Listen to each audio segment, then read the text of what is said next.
Amém, família? Meus irmãos, a grande marca de um discípulo é tornar-se semelhante ao seu mestre. Nós temos aprendido isso durante toda essa série, em todo esse mês de março.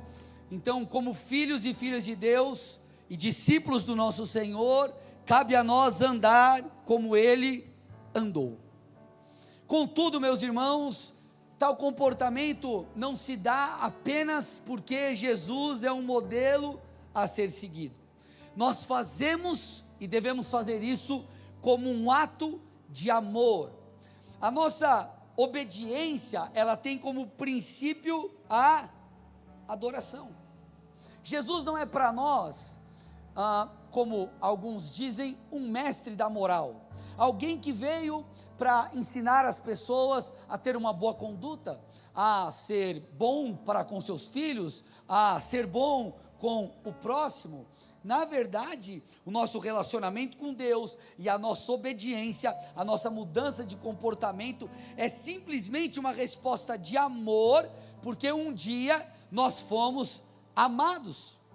Um dia nós entendemos a graça de Deus, e essa graça que nos alcançou é a mesma que nos ensina e é a mesma que nos leva a viver e ter um novo comportamento. Então nós estamos falando de uma jornada, nós estamos falando de um caminho que começa, de uma jornada que começa quando nós confessamos Cristo, e essa jornada ela permanece durante toda a vida. Então, nós como discípulos somos mudados dia após dia. Então a vida com Cristo, ela demanda uma atitude consciente e também consistente. Nós precisamos perseverar nessa transformação. E por que eu estou falando isso com você nessa noite? Porque um dos gigantes, um dos problemas, um dos desafios que nós precisamos lidar enquanto filhos de Deus nós não podemos caminhar ou construir uma vida cristã baseada em emocionalismo.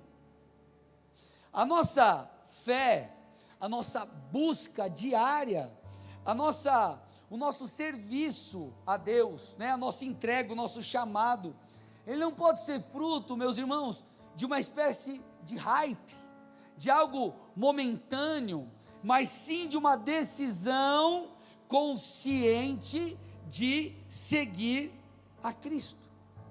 Então, um discípulo do Senhor, ele é alguém que caminha com convicção, e nós precisamos disso. Nós precisamos mais de convicção do que de emoção. Nós precisamos de mais persistência do que euforia. Aí talvez você me diz assim: mas pastor, peraí, nós não conhecemos um Deus que é sobrenatural, um Deus que nos dá experiências, um Deus que age em nosso interior? Com certeza, irmãos, nosso Deus é um Deus que nos dá, nos concede experiências. Nós temos experiências com o nosso Deus, porque Ele é vivo. Quando nós encontramos o Senhor, quando nós lemos a palavra, quando muitas vezes nós estamos em um momento de adoração, nós somos impactados em nossa alma profundamente.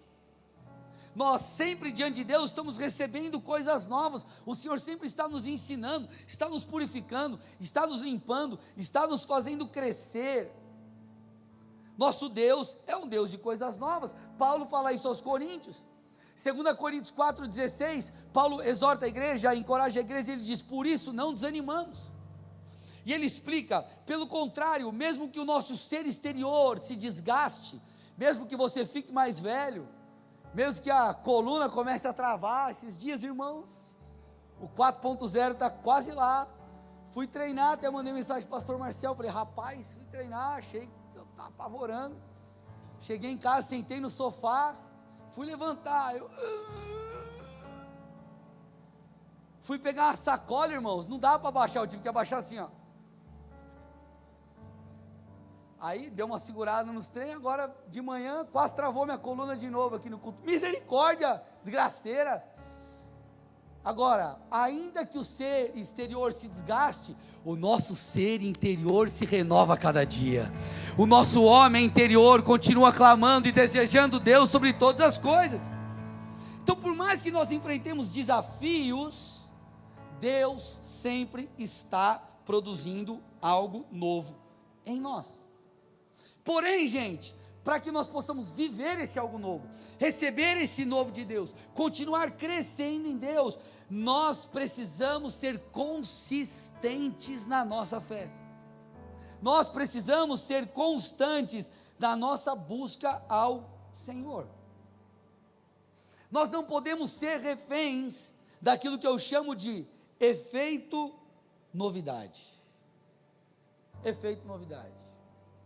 Enquanto algo é novidade, as pessoas muitas vezes elas estão lá, estão vendo. E quando deixa de ser novidade? Deixa eu te explicar algo aqui. Quando nós vamos para produção de conteúdo, às vezes para um negócio, ou o que quer que seja, essa questão da novidade, ela é importante.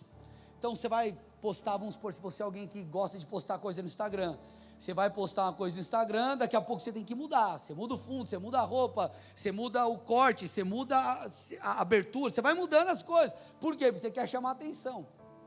O problema é que as pessoas, elas pegam isso e elas tentam transportar para a sua vida espiritual.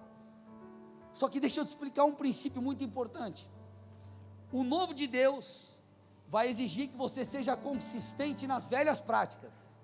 O que eu quero dizer com velhas práticas? Com as coisas simples do dia a dia que você precisa ser consistente. O que vai te levar para o novo é mais uma vez você dobrar os seus joelhos e orar. O que vai te levar para o novo é mais um dia você acordar e ler a sua Bíblia. O que vai te levar para o novo, escute, é mais um momento que você vai jejuar e buscar a Deus. Porque nós não podemos ser reféns do efeito novidade, nós não podemos ser reféns dessas questões. Nós precisamos quebrar o ciclo da inconstância, irmãos. Olha que interessante, para você entender um pouco de dados aqui. 2017 saiu uma pesquisa mostrando que 56% dos alunos que ingressam em uma faculdade, 56%, um pouco mais da metade, param ou mudam de curso no meio do caminho. Então o cara para ou muda de curso no meio do caminho. Uma outra pesquisa diz o seguinte: 64% das pessoas abandonam o seu programa de exercícios no terceiro mês. Eita, Jesus, está falando, né, Deus? Fala, Deus. Que era essa hora que você cutuca o irmão e diz: fala, Jeová. No terceiro mês. A boa notícia é que ainda está dentro do terceiro mês, irmão. Dá para você correr e mudar esse retrospecto aí. Sabe quantos perseveram por mais de 12 meses? 3,7%. 3,7%. Agora, sabe qual que é o problema? Chega o outro ano, sabe o que a pessoa faz? Se matricula de novo. Para de novo no terceiro mês. Começa o outro curso na faculdade, muitas vezes para de novo. O que eu estou tentando te dizer? Eu estou tentando te fazer compreender que muitas coisas vão depender da nossa persistência, da nossa consistência. Aí passou ali 6 meses, 7 meses, 8 meses, o que você faz? Meu Deus, aí você volta a seguir no Instagram lá, volta a assistir vídeos de dieta, ou de seguir nutricionistas, ou treinos, aí o que você pensa? Não, pera aí, a musculação não deu certo, eu vou para o funcional, eu vou para a corrida, eu vou para a bike, eu vou para o crossfit, eu vou para o futebol, eu vou não sei aonde, aí você vai para outro esporte. Aí não dá certo, aí você vai para outro esporte. Passou 5 anos, irmão, você já fez você jogou até bote.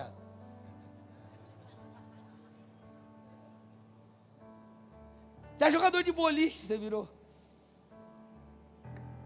Eu estou exagerando um pouquinho, mas é para te fazer entender o seguinte: quando passa o efeito novidade, qual é a sua atitude? Qual é a sua resposta? Porque, por mais que isso seja uma verdade, nas questões naturais, e às vezes tudo bem, você tentou ir para um esporte, não deu certo, você vai se encontrar em outro. Talvez você começou um curso na faculdade e realmente não era o que você esperava, você muda para outro e dá certo, está tudo bem. A grande questão é que, muitas vezes nós vemos isso acontecendo na vida espiritual de pessoas. A pessoa se cansa do ministério, a pessoa se cansa da célula, a pessoa se cansa da rotina de oração, ela se cansa da leitura bíblica, e cada hora está procurando algo novo para fazer. Não, o que eu preciso agora é mudar de ministério, eu tenho que sair do ministério X e ir para o Y. Não, o que eu preciso agora é o seguinte, eu tenho que comprar uma Bíblia nova, que a Bíblia nova vai ser top, essa aqui está muito velhinha. Não, sabe o que eu preciso agora? Agora é o seguinte, eu preciso entrar em um movimento de oração. A pergunta é, o que você faz com aquilo que já tem à sua disposição? Porque não é uma nova Bíblia que vai te ajudar a se tornar um ávido leitor da Bíblia. Não é um novo movimento de oração que vai fazer com que você se torne um ávido ou alguém apaixonado por orar. O que vai determinar isso é a sua decisão. Porque muitas vezes as pessoas elas querem o novo, mas escute, o novo vai passar. Não, pastor, vocês me permitem eu dar uma puxadinha hoje aqui, sim ou não? Então tá, vamos lá. A maioria disse sim, então vamos lá. Pastor, mas a gente precisa fazer um mover de oração aqui na igreja. Deixa eu te perguntar, quantas vezes você veio no Pray?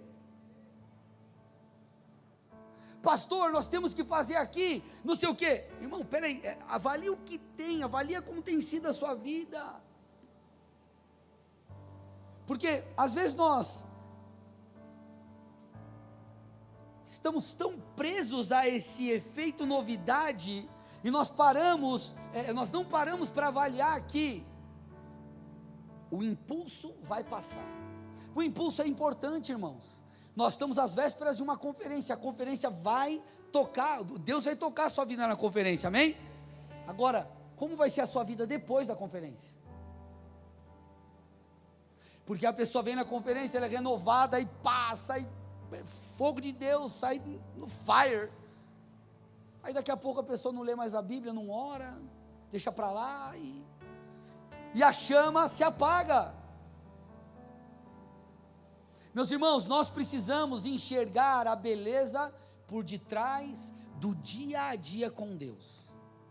Você precisa enxergar a beleza por detrás de uma, aspas, simples oração de manhã, de uma simples leitura bíblica quando você está diante do Senhor, porque receber o novo de Deus vai exigir perseverar nas coisas muitas vezes simples que o Senhor nos determinou, porque nós somos um discípulo de Cristo, e o discípulo de Cristo é aquele que persevera. Olha que interessante, 2 Timóteo 4,7, Paulo no final de sua vida, ele faz essa proclamação, essa frase que a maioria de nós conhecemos: eu combati o bom combate, eu completei a carreira, e eu guardei a fé. Então, a vida com Deus, ela não pode partir de um emocionalismo, porque ela de fato não é assim. Muitas vezes você não vai ter vontade de orar, você não vai ter vontade de cultuar, você não vai ter vontade de congregar, você não vai ter vontade de obedecer a Deus, cumprindo o seu propósito. Talvez a grande questão não é essa, a grande questão é o que você faz quando esse dia chega. Porque escute, o ministério precisa ser feito de forma fervorosa, é claro. Quando nós estamos diante do Senhor, nas disciplinas espirituais, Deus fala com a gente, é poderoso, só que nem sempre, ou em alguns dias, nós enfrentaremos aquilo que nós podemos chamar de dia mau. Há uma batalha entre a alma e o espírito. Por isso que a vida com Deus, ela é fundamentada, ela precisa ser fundamentada em algo chamado amor. E o amor, como diz em 1 Coríntios 13, tudo suporta, crê, espera. O amor é que precisa guiar as nossas vidas, não apenas para com o próximo, mas também com o Senhor. E Jesus deixa isso muito claro com a sua maneira de viver. Abra comigo lá Mateus 26, versículos 36 a 40.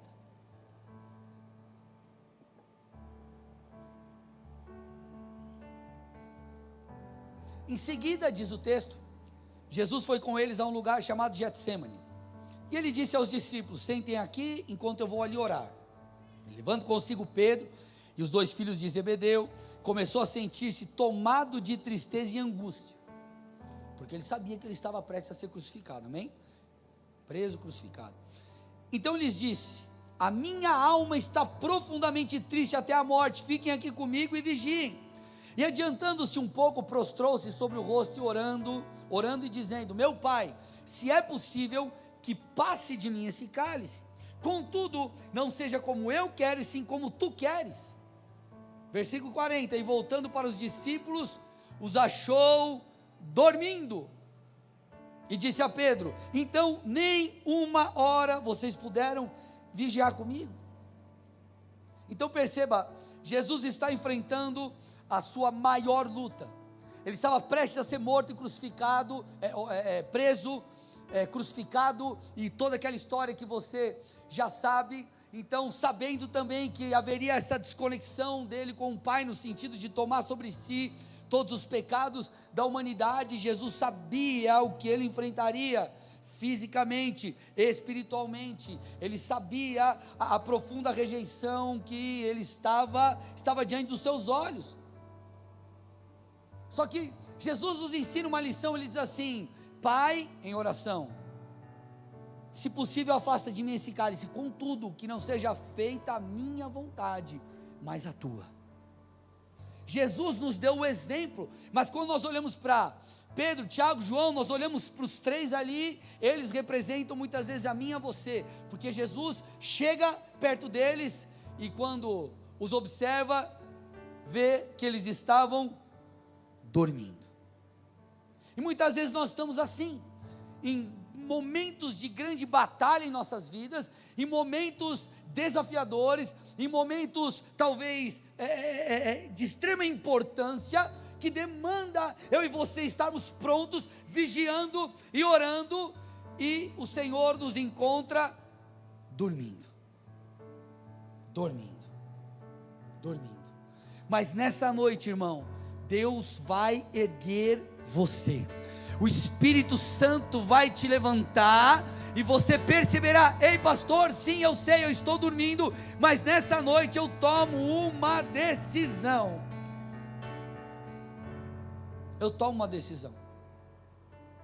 Então Jesus estava em um momento muito difícil da sua vida, um momento crucial no seu ministério, e ele mais uma vez vai fazer o que os evangelhos relatam que ele sempre fazia, que era orar. Nos momentos mais difíceis da sua vida, sabe o que você tem que fazer? Aquilo que você sempre fez: orar, ler a sua Bíblia, estar com seus irmãos, buscar a Deus. Porque escute, a vida com o Senhor, a vida de um discípulo demanda consistência. Amados irmãos, eu pastorei essa igreja há 11 anos, eu já vi muita gente chegar e abandonar o barco, muita gente se afastar dos caminhos do Senhor, muitas pessoas que começam bem, mas terminam mal. Agora escute, nós precisamos entender que precisamos amadurecer. E por que eu te digo isso? Porque essa instabilidade, claro que ela pode ser fruto de ataques do inimigo, ela pode ser fruto de mentiras que nós aceitamos, mas ela é uma característica de alguém ainda não amadurecido na fé. Por isso que nós precisamos amadurecer. Por isso você precisa crescer, progredir, avançar na sua vida espiritual. Pastor, onde está isso na Bíblia? Vamos lá comigo, Efésios capítulo 4, a partir do 11. Então você vê aqui Paulo falando sobre os dons ministeriais, e ele explica não só os dons em si, mas a função ou o motivo principal dos dons. Então ele diz: e ele mesmo concedeu uns para apóstolos, outros para profetas, outros para evangelistas, outros para pastores e mestres. E aí ele explica o porquê. Olha lá, 12. Com vistas ao aperfeiçoamento dos santos, para o desempenho do seu serviço, para a edificação do corpo de Cristo, até que todos cheguemos à unidade da fé e do pleno conhecimento do Filho de Deus, ao estado de pessoa madura, à medida da estatura da plenitude de Cristo. E aí no versículo 14 ele diz que o resultado desses dons ministeriais que produzem o crescimento da igreja, o amadurecimento da igreja, olha lá, nós não mais somos como crianças, não mais somos arrastados pelas ondas e levados de um lado para o outro, por qualquer vento de doutrina, pela artimanha das pessoas e pela astúcia com que induzem ao erro.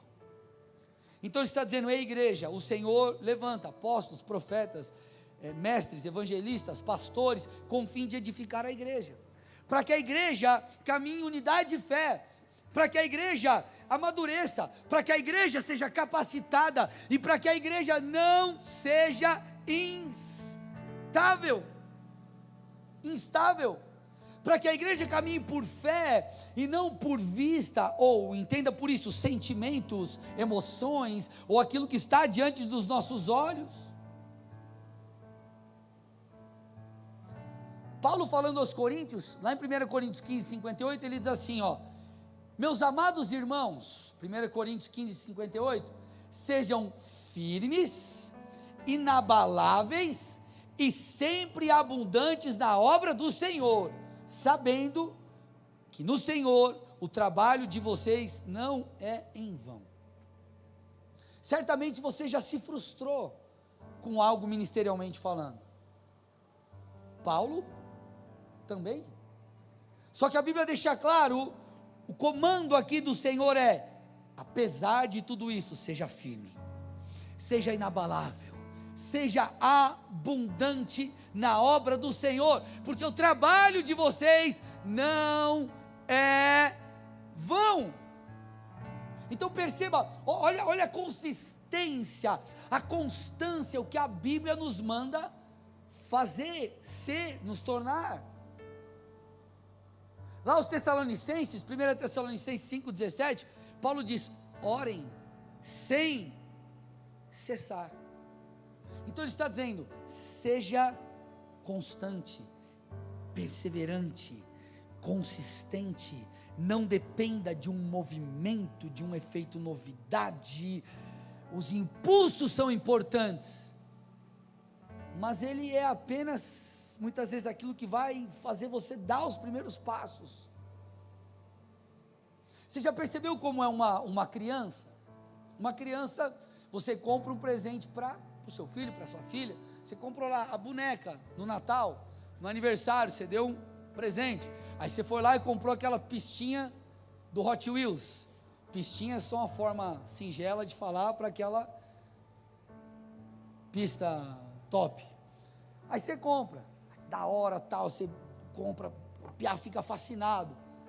Irmãos, passa alguns dias, a pista vira outra coisa, some os pedaços da pista, e sobe os carrinhos. Aí quando você foi ver, ficou uma curva para a direita, uma curva para a esquerda, e 2 Hot Wheels. Daqui a pouco ele quer outra coisa, ele quer a bola, aí você compra a boneca, daqui a pouco a menina quer a panela, pega o Tupperware, É assim ou não, gente? Criança. Sabe qual é o problema? Muitas vezes nós, como adultos, agimos assim. Muitas vezes espiritualmente nós agimos assim. Nós agimos como o jovem rico, porque o jovem rico, ele chega diante de Jesus todo entusiasmado: ah, Senhor, o que eu preciso fazer para herdar a vida eterna? É claro que o enfoque do jovem rico estava equivocado, porque ele tenta falar sobre salvação, trazendo o aspecto da lei, obediência à lei. Enfim, Jesus começa a conversar com ele, e daqui a pouco o Senhor fala assim: olha, faz o seguinte, pega os seus bens, vende, dá para os pobres, então me siga. Irmãos, aquele jovem que começa empolgado a conversa com Jesus, não segue em seu compromisso. E quantas vezes nós agimos assim? Nós começamos empolgados, mas não mantemos o nosso compromisso com o Senhor. Posso te fazer algumas perguntas aqui, para reflexão? Quantos livros você começou e não terminou? Quantas vezes você falou assim, ó, esse ano eu vou ler a Bíblia inteira, e você não leu? Quantas vezes você não falou assim, ó, eu vou, esse ano eu termino a faculdade? Irmão, passou já mudou tudo ali, as aulas, você vai voltar, irmão, já mudou tudo. Esse ano, estou 15 anos com a mulher, esse ano eu vou casar. Glória, né, glória. Hã? Agora vai, né? Agora acho que vai, né? Não, eu vou na escola bíblica, e começa a escola bíblica, daqui a pouco, parou. Eu vou isso, eu vou aquilo. E a pessoa, ela para. Nós precisamos entender um princípio. Eclesiastes 7, versículo 8. Melhor é o fim das coisas do que o seu princípio. Por que o fim é melhor? Porque no fim você vê a coisa concluída. Mas a grande questão o grande desafio está no meio, irmãos. Porque começar, todo mundo começa empolgado. Você matriculou na academia, o que você faz? Vai comprar a roupa nova. É o tênis novo, a bermuda nova, a camiseta nova. Aí você compra 3 tipos de whey. Whey isolada, whey unificada, whey misturada. Sei lá, você compra a creatina, qual que é que tem as creatinas lá? Monohidratada e a outra? Creapure, sei lá, você vai comprar com sabor, sem sabor, aí faz lá a marmita, aí passa uma semana, você fala, não aguento mais comer frango, arroz, quero um Mac. O problema não é quando você começa, você tem a visão, você tem aquilo que Deus falou com você, você tem um impulso, e o final é maravilhoso, porque no final, irmãos, é onde você vê a coisa concluída.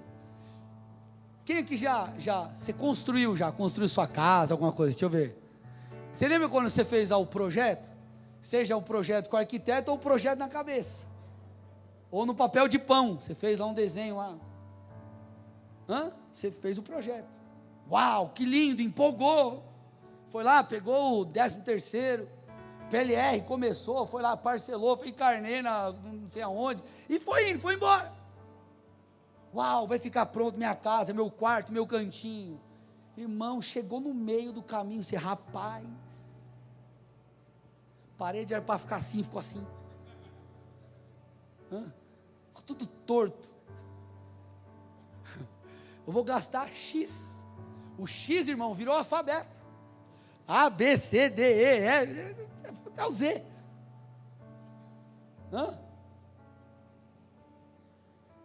O desafio é o meio, irmãos. Agora, e quando ficar pronto? Aleluia. Eita glória, bênção. Dá até uma rajada aí, né? O problema, irmãos, é o meio. Então a pergunta que nós precisamos fazer a nós mesmos será que estamos dispostos a ir até o fim? Será que nós estamos dispostos a ir até o fim da nossa vida com Deus? Será que nós estamos dispostos a buscar a Jesus, independente das circunstâncias?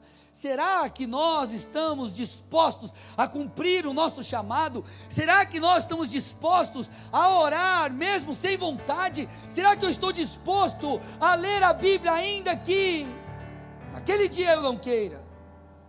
Será que eu estou disposto a lutar contra o meu próprio eu, para proteger a paixão por Deus, o zelo pelas coisas do Senhor, o meu propósito?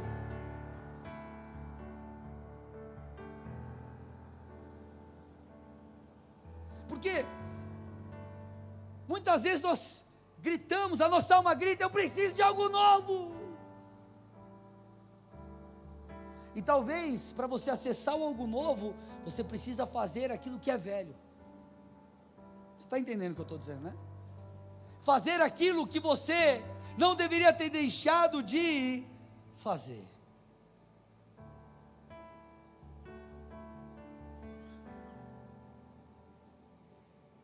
Então não importa se você está nos montes, vivendo dias maravilhosos, ou nos vales, a sua vida, ela tem um único fundamento, que é Cristo.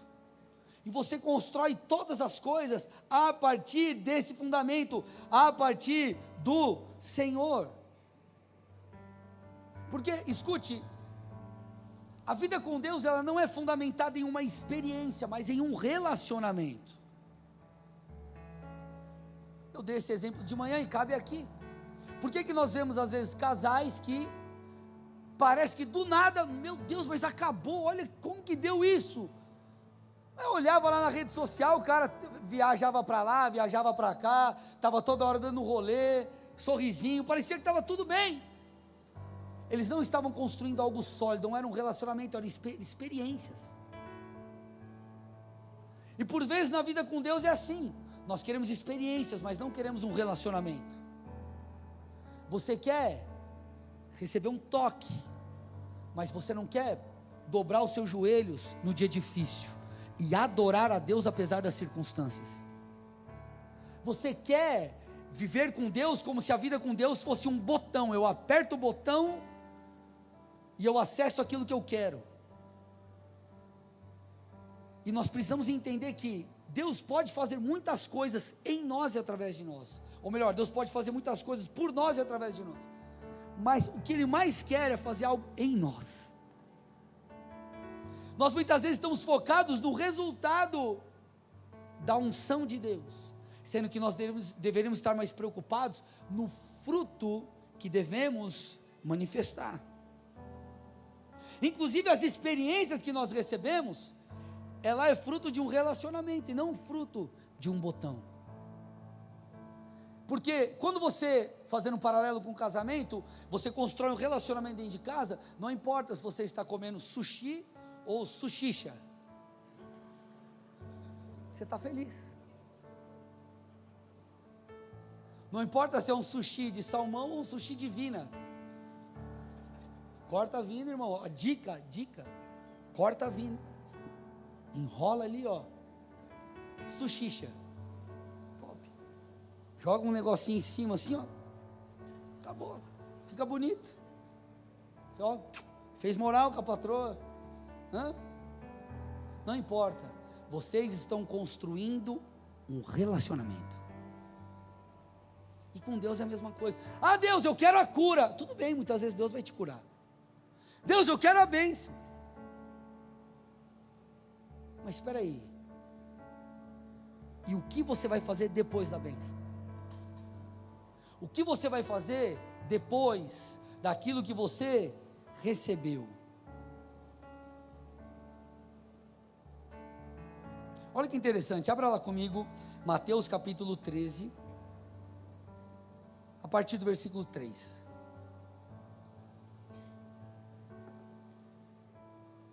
De muitas coisas lhes falou por parábolas, dizendo: eis que o semeador saiu a semear. Olha a parábola do semeador. E ao semear, uma parte caiu à beira do caminho, e vindo as aves a comeram. Outra parte caiu em solo rochoso, onde a terra era pouca, e logo nasceu, visto não ser profunda a terra. Saindo, porém, o sol a queimou, e porque não tinha raiz, secou-se. Outra caiu entre os espinhos, e os espinhos cresceram e a sufocaram. Versículo 8, outra enfim caiu em boa terra e deu fruto, a 100, 60 e 30 por um. A ideia do Senhor ao trazer essa palavra, era falar com seus ouvintes, falar comigo, contigo, como que nós recebemos a palavra, como que o solo do nosso coração está diante da escritura, da palavra, daquilo que Deus quer fazer em nós, como é o nosso coração, como está o nosso coração. E o interessante é quando mais à frente, nos versículos 20 e 21, Jesus explicando, ele aborda o problema do solo rochoso, e aqui está o meu foco. Ele diz, o que foi semeado em solo rochoso, é o que ouve a palavra e logo recebe com alegria. Olha o entusiasmo aí, olha a empolgação. Mas ele não tem raiz em si mesmo, e porque não tem raiz é de pouca duração, ou seja, aquele impulso, aquele hype, aquele momento, aquele botão que foi apertado, ele não permanece. E aí o texto explica o porquê. Quando chega a angústia ou a perseguição, logo se escandaliza. Que tipo de solo nós somos? Será que nós somos a boa terra ou será que nós somos o solo rochoso? Eu recebi a palavra, uau, com alegria, mas por um momento, mas por uma estação, mas por uma temporada. Não pode ser assim, irmãos. Nós somos discípulos. Deixa eu falar uma coisa aqui para você. Nós não podemos ser crentes de IBGE. Pastor, o que é o crente de IBGE? Chega lá o cara com a pastinha. Oi, como que é seu nome? Rodrigo. Qual que é a tua religião, Rodrigo? Evangelho. Marco. E aí quando nós vamos olhar para a vida, qual é o fruto? O que sai da fonte? O que determina se você é um cristão ou não, não é o que você proclama sobre si, é o que de você sai. Será que nós somos crentes de IBGE ou discípulos de Jesus? Nós precisamos proteger a paixão, irmãos. Nós precisamos conservar um coração sedento por Deus. E isso era muito característico na vida de Jesus. Porque em João 4,34, Jesus ele diz: a minha comida consiste em fazer a vontade daquele que me enviou a realizar a sua obra. Ele disse: eu sou alimentado por fazer a vontade do Pai, isso me preenche, a minha força está nisso, a minha vida consiste nisso. Aí você diz assim: poxa pastor, mas você está falando do Jesus já ninja, é o Jesus no ministério, voando, fazendo milagre, Jesus ali ó, já estava rodando já no manto, já estava, enfim. Quando nós olhamos um pouco antes, nós não temos na verdade muitas informações sobre a infância e nem sobre, e muito menos ainda sobre aquilo que nós poderíamos chamar de pré-adolescência ou adolescência de Jesus, sei lá, mas nós conseguimos perceber algo aqui, porque todos os anos a família de Jesus ia a Jerusalém por causa da Páscoa, por exemplo, e uma dessas viagens, Jesus com 12 anos, ele não volta com o grupo deles ali, mas ele fica. Então sua família percebe que ele não estava, começa a procurá-lo, e no terceiro dia, em angústia, eles encontram Jesus no templo. Então, Maria pergunta, Lucas 2,48, filho, por que você fez isso conosco? Seu pai e eu estávamos aflitos à sua procura. Aí Jesus responde no versículo 49, por que me procuravam? Não sabiam que eu tinha que estar na casa do meu pai? É como se ele dissesse: ei, vocês não sabiam? Vocês não sabem quem eu sou? Não sabem por que eu estou aqui? Não sabem quem é meu pai? Então nós vemos Jesus, desde muito cedo, envolvido ou consciente das coisas de Deus. Versículo 47 diz, se você voltar um pouquinho, e todos os que ouviam o menino se admiravam muito da sua inteligência e das suas respostas. O que esses textos mostram para mim é, você vê um Jesus consistente aos 12, você vê um Jesus consistente aos 30 e poucos. Você vê um Jesus que, aqui apesar de sua pouca idade, já entendia questões que muitos de nós não entendem. Então, quando Paulo fala aos romanos, lá em Romanos 12, 11, ele diz, ei, sejam fervorosos de espírito, servindo ao Senhor. Ele está falando, proteja, conserve essa paixão, não seja alguém dependente do efeito novidade, é renovo, toda hora eu me levanto, eu caio, levanto e caio, rompa com esse ciclo da inconstância, rompa com essa instabilidade espiritual e emocional. Eu quero que você saia daqui hoje, entendendo que aquilo que você faz no dia a dia com Deus, não é algo comum, mas a cada dia que você vai para a presença do Pai, a cada culto, a cada momento de jejum e de oração, você está subindo um degrau a mais, é como se você subisse um degrau a mais. Escute, gente, nós precisamos ser consistentes.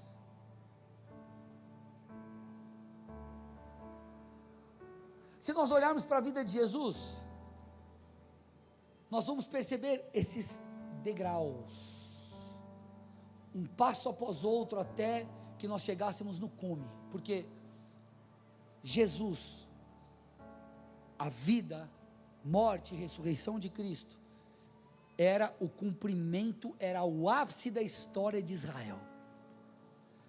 Tudo que os profetas do Antigo Testamento disseram, tudo apontava para Cristo. Cristo era o cumprimento, Cristo era o foco, era o alvo. Contudo, quando o Cristo vem, ele também precisou dar um passo de cada vez. Jesus nasce. Logo após, sua família foge para o Egito. Jesus então cresce, vive em Nazaré. Aos 12 anos nós vemos o nosso Senhor no templo. Há uma lacuna, nós então vemos Jesus sendo batizado no Rio Jordão.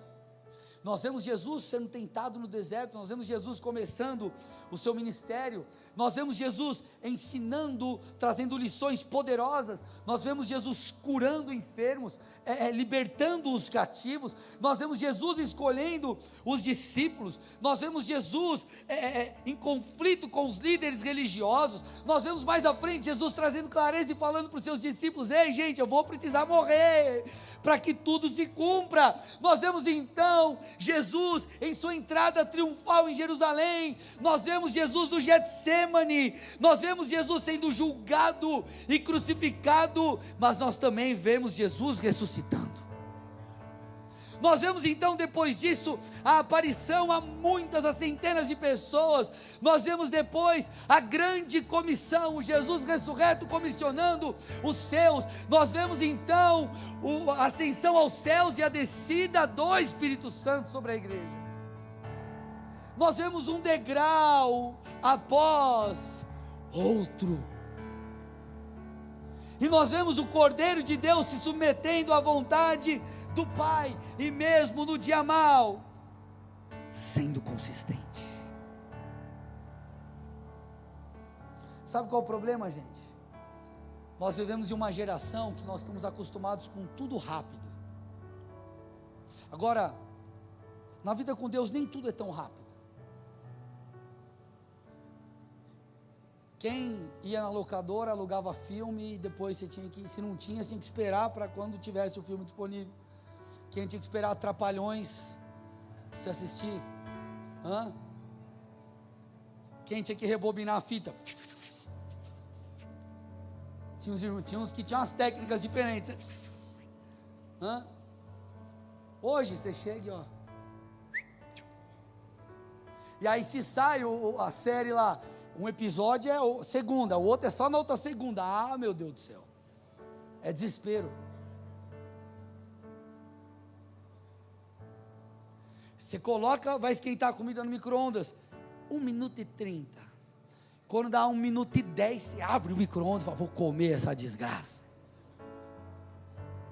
Hã? Né, Priscila? Tô ligado. E brincadeiras à parte, mas nós transportamos isso para a vida com Deus. E nós achamos que na vida com Deus será assim. E Deus pode fazer um de repente, mas Ele também não pode. Deixa eu te falar uma coisa, olha aqui, escute. O teu jejum, a tua oração e o teu clamor não pode servir de ferramenta de manipulação para com Deus. Deus faz o que Ele quer. Ponto. Deus faz quando Ele quer. Ponto. O problema às vezes são as frustrações que nós mesmos, chega a ser engraçado, nós nos frustramos com expectativas que nós mesmos criamos. Já percebeu? Deus não te falou, Deus não mandou, nós criamos isso, e depois nós nos frustramos porque Deus não fez aquilo que a gente queria. Deus pode fazer um de repente, Deus pode fazer através de um de repente, mas Ele também pode fazer um passo de cada vez. Eu já vi pessoas sendo libertas das drogas, irmãos, assim ó, se converteu, parece que tirou com a mão, e eu já vi gente lutando com isso, com toda a força. Eu já vi pessoas sendo levantadas no ministério, mais rapidamente,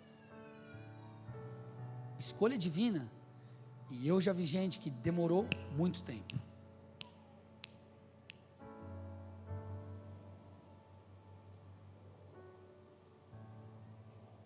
Sabe o que você precisa entender? Nós precisamos entender que o mais do mesmo é muitas vezes bom. Entenda, quando eu falo mais do mesmo, não estou falando de chatice, de você não aprender a lidar com as coisas, a trazer novidades para aquilo que demanda novidade. Eu estou falando das disciplinas espirituais, eu estou falando da vida com Deus. Olha que interessante, Atos 2, põe a partir do 43, olha que interessante. Olha, perceba o relato da igreja primitiva. Em cada alma havia temor, e muitos prodígios e sinais eram feitos por meio dos apóstolos. Todos os que criam estavam juntos e tinham tudo em comum.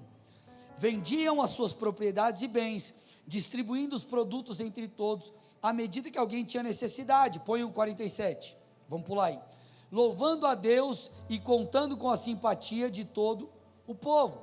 Enquanto isso, o Senhor acrescentava dia a dia os que iam sendo salvos. Nós vemos aqui, havia temor sobre a igreja, sinais eram feitos, auxílio mútuo, comunhão, e a igreja crescia. Mas o que nós precisamos entender vai no 42,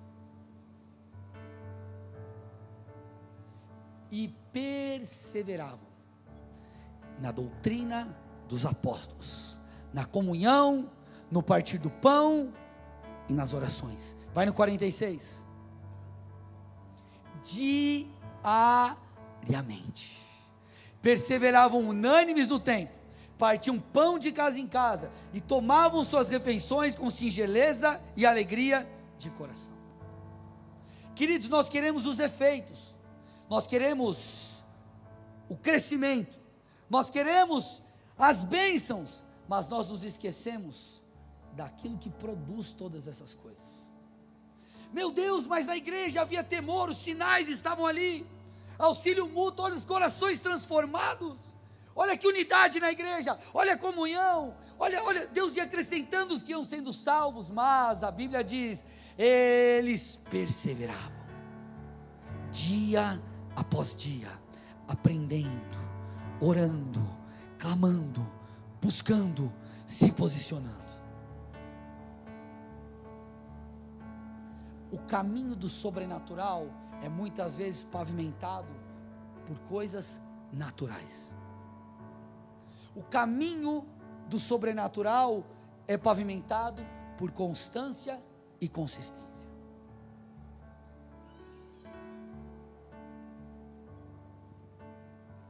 O que você vai fazer depois da bênção? O que você vai fazer depois da experiência? O que você vai fazer depois do renovo? O que você vai fazer depois do grande mover de Deus? Nós somos discípulos de Jesus.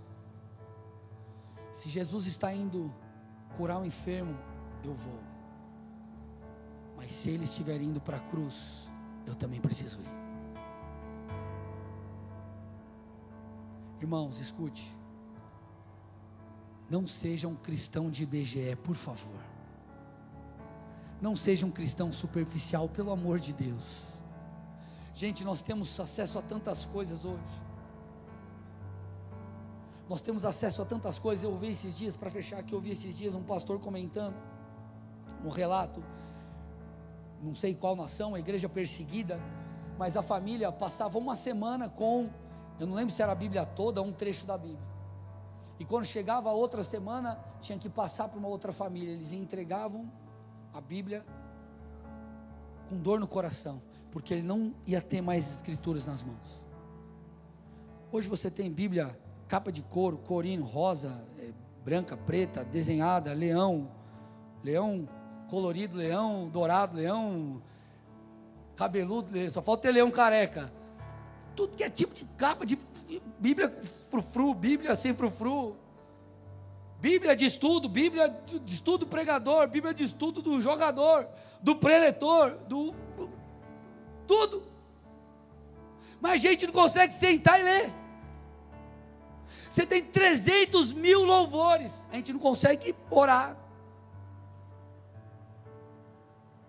Gente, pelo amor de Deus, nós precisamos quebrar nessa noite o ciclo da inconstância. Agora, a boa notícia é: Deus tem renovo para você. Deus tem vigor. Deus tem impulso. E o impulso é importante. Mas a pergunta que nós precisamos fazer é: o que eu farei depois desse impulso? Porque o Deus que renova, como diz em Isaías, é o mesmo Deus que me faz correr sem se cansar. Eu sou renovado, mas é na presença de Deus que eu sou abastecido, para que eu não mais ceda ao pecado.